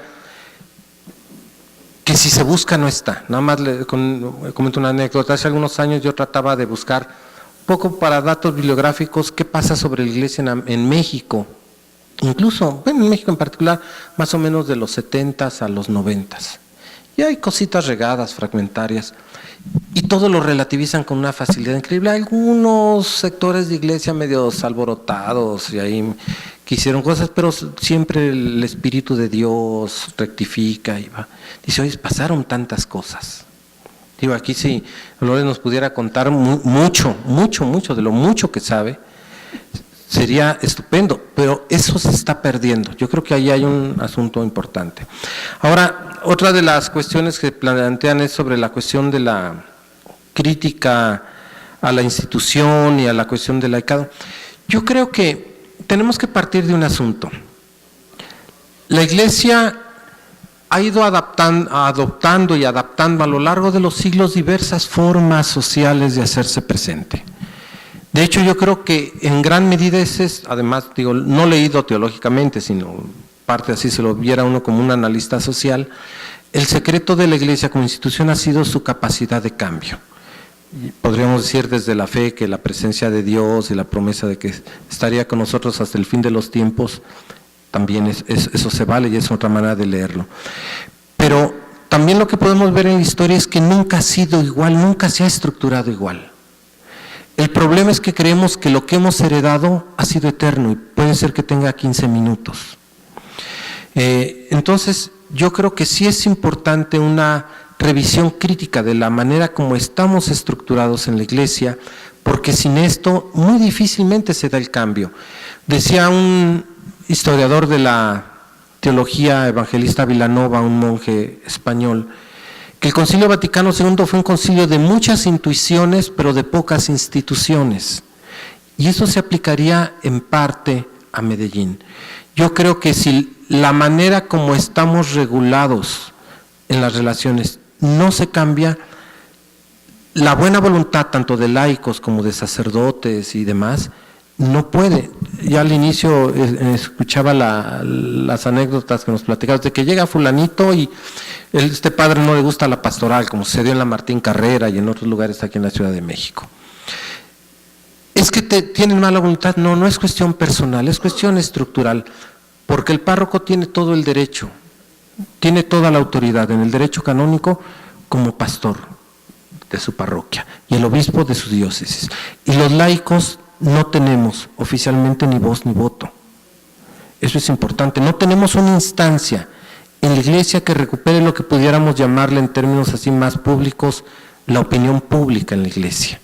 No hay ninguna instancia. Y que conste que en la tradición cristiana hay cuestiones muy ricas por ahí, como el sensus fidei y el sensus fidelio que le llamaban, que era este sentido de la fe de los creyentes que tienen un cierto olfato, fronema le llamaba el cardenal Newman, para identificar aquello que viene de Dios y lo que no lo es. Yo creo que nos falta eso. Incluso quienes están atados de manos, a veces y no siempre, son los mismos obispos. Porque por ahí preguntan que sobre la aplicación de Medellín, ¿por qué los obispos? Bueno, pues es que los obispos, en la Iglesia tenemos también otro problema estructural. Los obispos firman Medellín, dicen vamos a llevar a cabo esto, pero si un obispo dice, yo no, yo en mi diócesis no le hago. ¿Está obligado? No, porque el obispo solamente le debe obediencia inmediata al Papa. Entonces, las conferencias episcopales no se les ha dado el valor teológico y legal que tienen. Por decirles, hagan de cuenta que somos aquí 4 profesores, todos tenemos el derecho de enseñar, cada uno, pero si nos juntamos nos quitan el derecho de enseñar, o sea, no podemos dar una enseñanza colegiada. En la Iglesia esto solamente es posible si es un concilio presidido por el Papa, pero si hay una conferencia episcopal como esta o una asamblea continental de obispos, como la de Medellín y demás, y saca un documento, los obispos no están obligados a seguirlo. Entonces en México pues puede ser que el de Ciudad Guzmán le haga caso, el de Tehuantepec, pero puede ser que el de Puebla digan, pues está bien, que qué bueno, pero yo sigo otro lineamiento. Entonces los mismos hay una desestructuración para una vivencia incluso de las decisiones eclesiales. Yo creo que por ahí pues hay mucho que hacer. Y con relación a la cuestión de la familia, dice, si no es la célula de la sociedad, como qué hay, oye. Yo creo que tenemos que mirar con más atención. Lo que yo puedo decirles es que hay nuevas formas de socialidad que están marcadas por la precariedad y por la fugacidad. Las comunidades hoy son efímeras, son cambiantes, suponen multipertenencia, suponen tiempos diversos y asincrónicos. Por ejemplo, me voy a atrever a decir algo que a lo mejor pues puede no sonar muy bien, pero ¿por qué, por ejemplo, para un compromiso pastoral o un compromiso de vida religiosa no se podría pensar en tiempos parciales?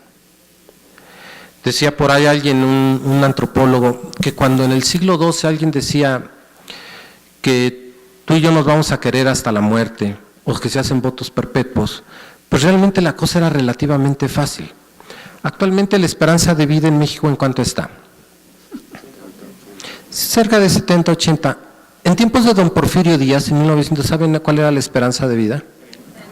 30, 30 y tantos. Imagínense en el siglo XII, cuando la esperanza de vida podrían haber sido 20 y tantos. Te quiero hasta la muerte, bueno, pues eran como 12 años, ¿no? y me consagro de por vida, pues algo parecido.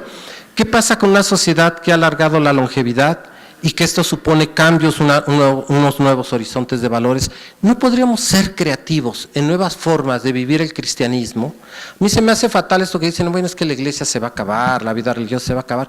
Yo creo que se acaban ciertos modelos que ya caducaron, ya dieron de sí. No la iglesia, y no la llamada vida religiosa, porque esos son dones y carismas de la iglesia. La forma social, como se ha estructurado y ha respondido, esa probablemente ya no da de sí. Y yo soy de la opinión que el modelo de iglesia que heredamos del siglo XI, un modelo de monarquía absoluta, ya no da.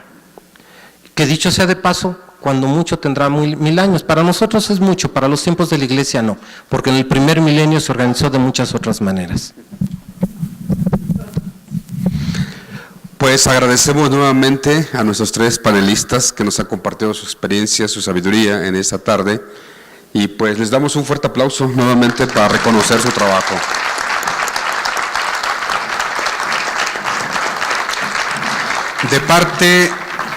De parte del equipo organizador de estas conferencias en torno al documento de Medellín, quiero entregar esta constancia a la hermana Dolores Palencia en reconocimiento a su participación en el panel Impacto de Medellín en la vida religiosa.